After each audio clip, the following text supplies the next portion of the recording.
this wonderful woman named Jana is in hospice. Right from the very beginning, immediately, there's a very dangerous manipulation going on. This truly wonderful woman is in hospice.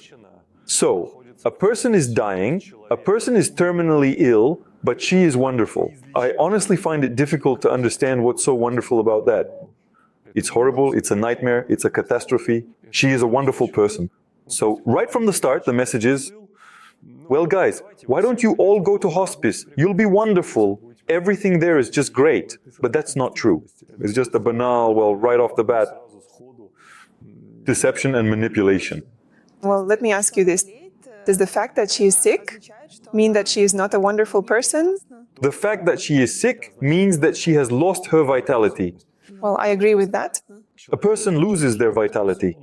At the moment when they have completely, utterly fallen out with their own soul, that is, they have nowhere left to draw resources for life from, that is, a person has neglected his spirituality, his divine nature, his own soul his entire life, and has brought himself to a hospice. And for what reasons is this person characterized as wonderful? Unhappy. This unfortunate man, it would be better to say yes? Well, that's true, at least yes. I understand that people like to immerse themselves in illusions. But if we are talking about those people who want to break free from illusions, then there is nothing wonderful about this. This is a catastrophe. Sadly, she is nearing the end of her life. And, as is common, shortly before death, she began to have vivid dreams. In general, people have realistic dreams throughout their lives. There are quite a lot of them, and you absolutely don't have to be dying for that to happen. And throughout their lives, people see their relatives, their loved ones, and all sorts of different, sometimes absurd things. Well, let's talk now about the fact that they see visions. Because I watched some similar videos, and in those, they actually saw people. That is to say, a man lies with his eyes open and sees one of the dead approaching him, such as phantom ones. These mysterious phenomena. Look, right away at this very moment, she clearly sees her beloved relatives who have already passed away. If we consider the option that there is reincarnation, the question arises as to what these relatives are doing in her dreams, why they were not reincarnated. By the way, that's a very good question, so answer it. It's impossible. They have been reincarnated, they're already in some other bodies. So what are they doing here? Exactly right. Why do they keep appearing so clearly? Because no matter how strange it may seem, it's just a dream. Yes, it's just a dream. And those very relatives are just part of the dream. Why? Because there is no reincarnation.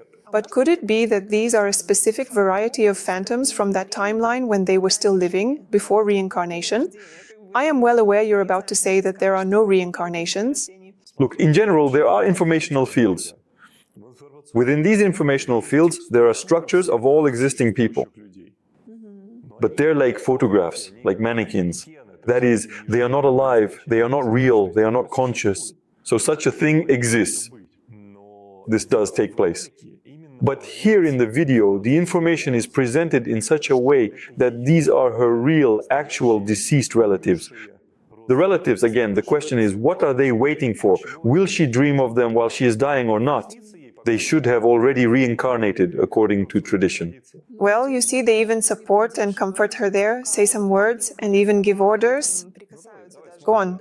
Where she sees her already deceased relatives who support her and instill a sense of peace and the feeling that there is nothing to fear. Well, of course, yes, the person has completely fallen out with their soul, lost vitality, already hanging by a thread from death. What should be done? Well, of course, you need to calm them, say that it's okay, everything is fine, now you're going to die, but you are wonderful. So, the message of this video, it stirs up some kind of inner indignation in me, a disagreement with it, but again, that's under the condition that I'm moving towards freedom, that I'm trying to break free from illusions. Even if we take Buddhists, for whom reincarnation is the norm, even for them, spinning around in the cycle of samsara like this is considered bad. But here, the message is that this is good. In other words, this video is not only extremely inaccurate and mistaken in its content, but it also doesn't give a person who finds themselves in this situation any chance to break free from it, to start, I don't know, moving forward, awakening, resisting these processes, or negotiating with their own soul. By the way, what do you think? Is it possible to get out of a state like the one this woman is in? Being in such a dire and difficult situation, already on the very brink of death, yet still continuing to work on oneself. Well, how exactly? I mean, it's clear that physically there's not much that can be fixed at that point. If you bring in some practices like visualizations, I don't know, whatever else you could try to use, what can be done in such a state? Start listening to your heart, start listening to your soul, direct your attention there. Where is her attention? Her attention is now in illusions, in dreams. How will that help her? Well, explain it. You say to hear your soul, to direct your attention there. What does that mean? Literally? Literally. Our soul is literally located in our heart. And for example, among Catholics, if you look at their images of Jesus Christ, everything is depicted exactly as it is. That is, Jesus is standing, and from his heart, which is multicolored, rays of different colors are shining out. Right from the heart. Catholicism, there you go. I'm telling you, your soul is located in your heart. Yes, we use different terms. In my tradition, it's the bindu in the heart through which you reach your deity within your heart. What's the difference? To replace the word deity in the heart with soul, it's the same thing. So what happens at that moment? A person looks within themselves? At that moment, love arises. But it's not love for someone or something. It's love simply because you are still alive, because you can perceive, because you are conscious. This love has no conditions, it has no direction. It flows out of you without any external cause. Because the cause is inside, in the inner world. And this energy of love gives you vitality. It's like you've come up for air after being underwater, taken a breath and thought, whew, it seems like things have eased up. But this video doesn't carry those kinds of vibes. This video isn't about the vibe of, are you dying right now? You're doing great, you're a good person, keep on dying. Yeah, there's this heavy sense of impending doom, like you have nowhere left to go. Right? It's not even a sense of doom. You don't even feel doomed here. Here you feel like it's being normalized. It's the fact that you're dying that's being normalized. But no, that shouldn't be normalized, that's bad. It shouldn't be like that. We should be reborn into new bodies, just like we were born before, born into this physical body. This isn't our first time being born here. First we're born from our father, then we enter our mother, then we're born from our mother and come into this world. After that, we need to be born again into the body of light. To be born, not to die. But we lose this ability, right? And here, yes, it's kind of like that. Well, for example, you could die after being born from your father. For example, if you're born from your father in a condom, that's it, you're done for. And in your mother, you could also be destroyed. Yes. yes. So you can die, we are mortal. But it's implied that we have the possibility to keep being born further, again and again and again. That's it, into more and more perfect bodies. Yes, but right now we still need to learn how to do that. How to do this and acquire this ability. All of the collective knowledge, all the practices, absolutely everything that, at least in my tradition, is open for this purpose, is available. Please, you can do it. But to treat the process of passing away as something truly wonderful, no. There is absolutely nothing wonderful about it in any way at all. Within the framework of a large-scale study of near-death visions and their positive influence on the process of leaving the body. What exactly is she trying to say? Their beneficial and constructive impact on the process of the soul departing from the physical body. Leaving the body. Positive influence? A bullet to the head. Bam, there's your positive influence. You've left your body. What is that supposed to mean? This phrase is used because people in hospice are confronting their own inevitable passing. And they're trying to somehow alleviate their condition. Why? That's what she's talking about. Why ease their condition? It's a completely different approach. They need to be pulled out of there. Their vitality needs to be restored. They need to be shown what their true nature is. They need to be told that death is the absolute end of everything, not comforted and made to believe that it's a good thing. Do you understand? The message here is just completely and utterly wild. Absolutely. It's like someone is living in slavery, being subjected to constant abuse from head to toe every day. And then a video comes out saying, being a slave is wonderful, you're amazing, you're helping people, you're working hard, I beg you. And just keep on doing it, just keep going and never stop. Well, it sounds exactly the same to me. Honestly, very few people truly understand all these processes and can actually think in the exact same way that you do. Understanding doesn't come out of thin air. You practice, your abilities open up, you observe how reality moves, you watch how your inner energies move, how all of this interacts with each other and within you. There is an absolutely clear picture of what is actually happening when a person possessing vision observes birth and death. The life of the soul, how it is all arranged, how it all interacts, what levels it has. Our soul has levels. It is a multi-level structure, a multifaceted structure, a multidimensional structure. You could say it has its own priorities, and its priorities are not the same as those of the physical body. What are the priorities of the physical body? Suddenly, it turns out that we are actually three beings united at a single point. That is, this is the physical body, this is the psyche, and this is the energy. And sometimes these beings have completely different values. And so, when all of this is out of sync, when all of this is in conflict with itself, when one being tries to gain pleasure at the expense of another being's health, when this kind of chaos begins, after some time, a person ends up in a crisis. And to tell him, you're great, you're wonderful, you've lived your life excellently, is just absurd. In fact, he can pull himself out even from such a state by looking into his own heart, into his own soul. Of course he can. And the more dire and desperate a person's situation is, the more profound inner strength and raw impulse he has, which can break through those spasms, tensions, and cryptolytic structures that form in his chest area. So, in principle, it is by no means a permanent life sentence. You can get out of it, but not with videos like these. When they tell you, you're dying, you're doing great, just keep on going like that. I was lying in bed and people were passing by me very slowly. On the right side were people I had never met before. But they were all very friendly, and as they walked past me, they would gently touch my hand or my wrist. But on the other side were all the people I once knew, my mother and my father, and my beloved uncle. Everyone I had ever known who had already passed away was there waiting for me. They passed by and did the same thing. Well, again, why weren't they born further on? Why are they walking around her in circles? Why is this happening? Maybe because everything is happening at the same time in some way? No, because it is a dream. Reincarnated there, part of her still walks around helping. No, simply because it's a dream. You see, when a person is on the edge and doesn't want to accept it, doesn't want to see the truth, wants to keep deceiving themselves, immersing themselves in illusion, they can imagine anything they want. Oh, on the right side, on the left side, what is this? Yes, it doesn't mean anything. Really, it means nothing. Because when you, without any dying, without any of those extreme situations, simply train yourself to leave your body in a week, you step out of your body, look, and there you see, aha, your body is lying there. By the way, I'm going to be reshooting the entire first course soon, and I've decided to include, this wasn't there before, but I've decided to add practices for out-of-body experiences, because honestly, I'm just tired of people fantasizing about things that don't exist. Of course, you can set up all sorts of things around yourself there. Here, you don't need to die or end up in hospice. You don't need to argue with your soul. Just spend a week, practice, leave your body, and see for yourself, okay? Here is my physical body. This is one of my... To see that such things exist. Here is the space of my room. The astral, both lower and upper, is in my room, just in a different dimension. In your second body, we have the body of first attention, the body of second attention, the energetic body. You are in your room, in your second body. It's neither the upper nor the lower astral. It's your own room, the very same space. And here you are, standing in this state like, wow, I can actually see, but my eyes are lying over there on the bed. I can actually hear, it turns out, but my ears are also lying on the bed next to my eyes. I can think, but these thoughts form in a different way for me.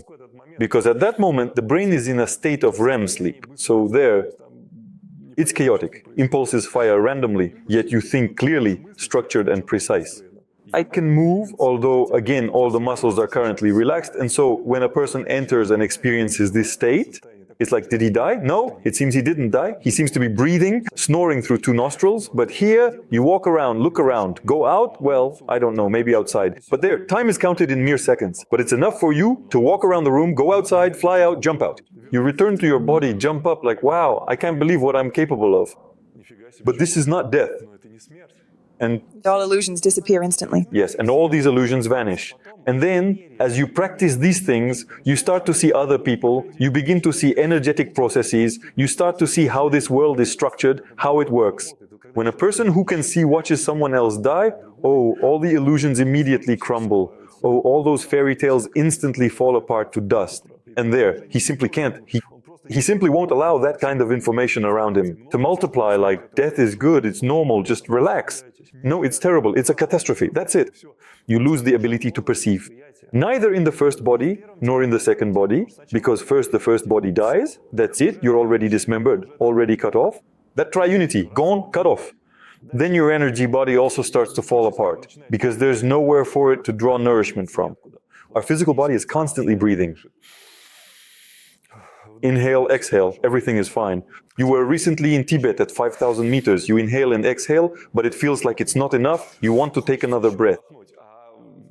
The volume of your lungs doesn't allow you to get enough oxygen. And That's why you spend several days there just sitting at that altitude, and the body gradually adapts, meaning there's less oxygen and you feel it. You get tired faster, your blood vessels might not be able to handle it. There were several people there with me.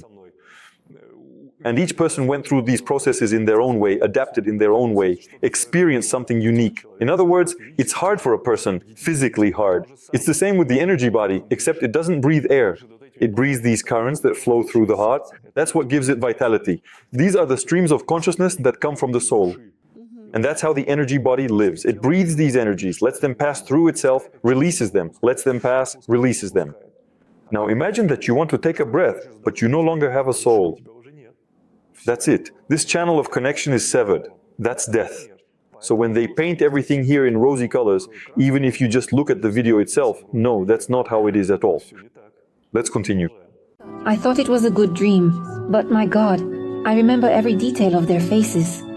I mean, it was my mom and dad, my uncle, and my brother-in-law. Lately, I see my mother more often. what do you feel when you see her? Oh, It's a wonderful feeling. I can't say that my mother and I always got along throughout all those years, but in the end, we managed to make up for all that lost time.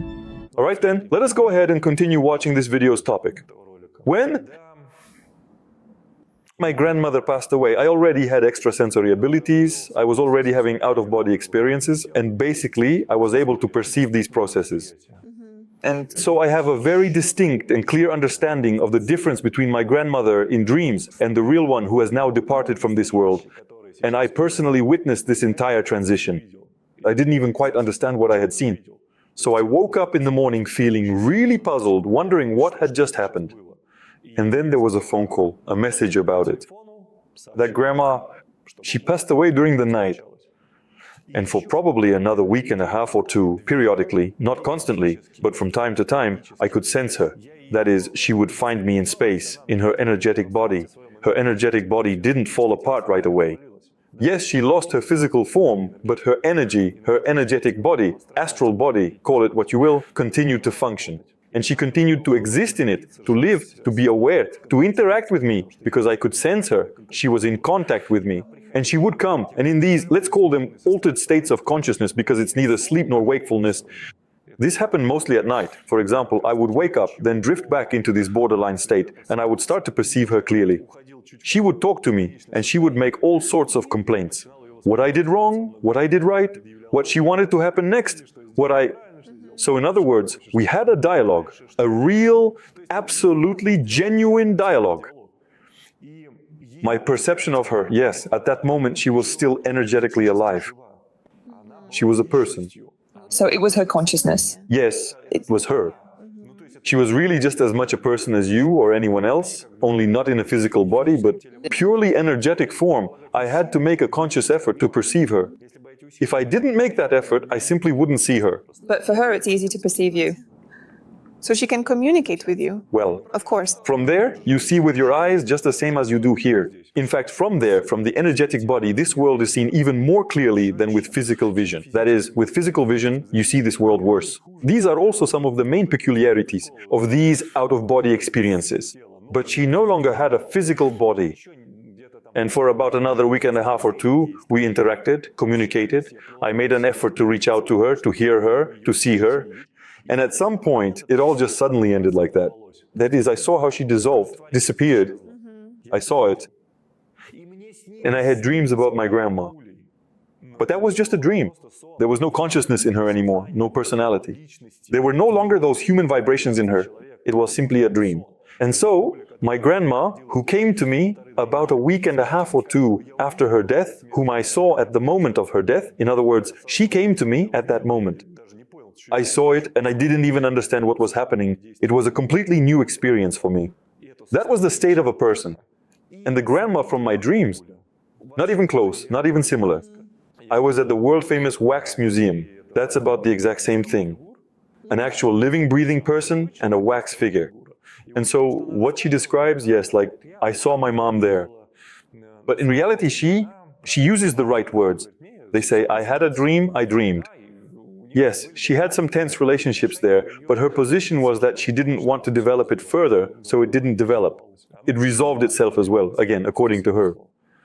The same thing happened once with the grandma from my dreams. I interacted, but there was no personality there just wasn't. There was no conflict, no friction, no issues, no grievances, so it was just a dream.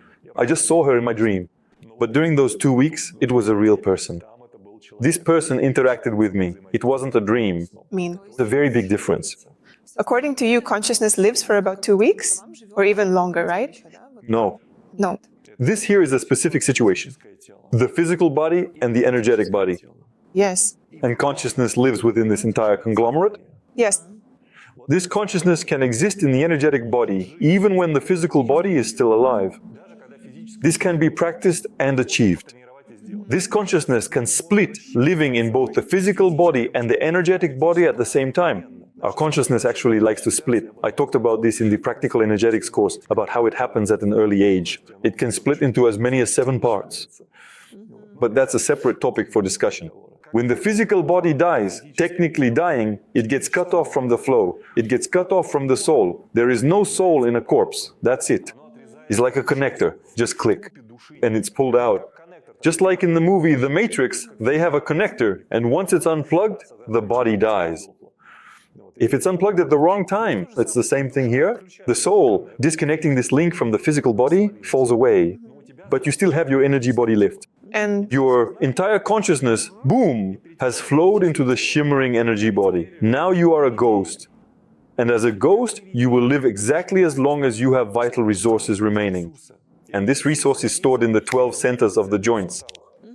Again, this is covered in the Practical Energy course. I've already talked about this, and now we're going to re-record it. I will explain this again in more detail, show and talk about it more thoroughly. Each of the 12 primary centers of the joints act as a reservoir for what is known as the battery of consciousness. That's exactly where our consciousness and our vital energy are kept. And depending on how much was invested there throughout a person's entire life, is there a way we can effectively compare this to something familiar? It's roughly the same with the lungs. The larger your lung capacity, the greater the volume of oxygen you are able to hold. You can absorb more and go longer without feeling like you need to breathe. It's the same thing here. These are like lungs that absorb things into themselves. This incredible resource, this abundant sense of vitality. Then the inflow is suddenly cut off. But the volume remains, and the vast reserves are still held right there. And it's on these reserves that the energy body continues to exist along with the consciousness that is within it. But that's it can't take in any more. However much lung capacity you have left, that's how long you'll last. And what are your lungs like? What are your batteries like? How full are they? That's an individual matter. are there any limits, or can you fill up so much that you could exist for many, many, many more years? You can exist for many, many, many years. But then a slightly different process begins. You can replenish them by taking them directly from the life force of another living person. That's already another topic, a more interesting one. And that's why all these spirits, ghosts, phantoms, they really do exist. They really replenish their reserves at the expense of other people, living people, because they themselves can no longer do it in any other way. Well, And that's how they prolong their existence. There are also special rituals, special structures and buildings, and special traditions where a person is taught while still alive how to survive after death. All of this exists, all of this really takes place. But all of this is for those who continue to stir up fuss here. I don't want to stir up fuss here, I want to break free from here. My goal is a bit different, my position is different. Therefore, even though I have knowledge about these things, I don't practice them. I don't look in that direction. I don't engage in it. I'm not interested. I don't want to stir up any more fuss here. I want to be born further, to go out in my energy body into other realms. accumulating energy, as you described in these And 12, centers. Can it be useful somehow in life? Not just after death, but in life as well? of course, What are the benefits of this? the physical body during sleep. It draws resources for regeneration and recovery from these reservoirs of consciousness. And The first signs that a person has one foot in the grave are joint problems. That is, when they start to stiffen and harden, it means they are already depleted. The body can't recover. It has nowhere to draw from. There are no resources left, so it starts to break down, it begins to fall apart. And We draw resources from the heart, from the soul. That's why if a person is at odds with their soul, resources start to flow in only a little, especially if the consumption of this resource remains high and constant. It's like a spring that fills a river. If the spring completely runs dry, the river will become shallow. There's absolutely nothing that can be done to stop it. It's the same if this small vital spring, called the fire in the heart, called the divinity in the heart, called the soul, runs dry, if you no longer possess the warmth of love within you. You lose vitality, your body withers, and that's it. And there's nothing beautiful about that. friends, in July there will be a re-recording of Anton's course, Practical Energy Work. This is the first level. You have the opportunity to embark on this path as early as July. We are leaving all the links below this video. 95% of people don't even realize that within them lies a power that grants access to any possibility, a successful business, strong relationships, health, and self-fulfillment. It allows you to hear your soul and remember your true nature, your divine nature. This power is your energy. When it is blocked, you feel tired and upset. But when your energy flows freely and without obstacles, you are full of strength and capable of achieving any goal. Everyone can feel the movement of energy in their body. Are you ready to see this for yourself right now? I've prepared a practice where, in just 3 minutes, you'll become aware of the state of your energy and be able to activate the inner power that has been blocked for many years. The practice is available for a limited time. Right now, follow the link provided below the video and unlock the incredible source of power within yourself.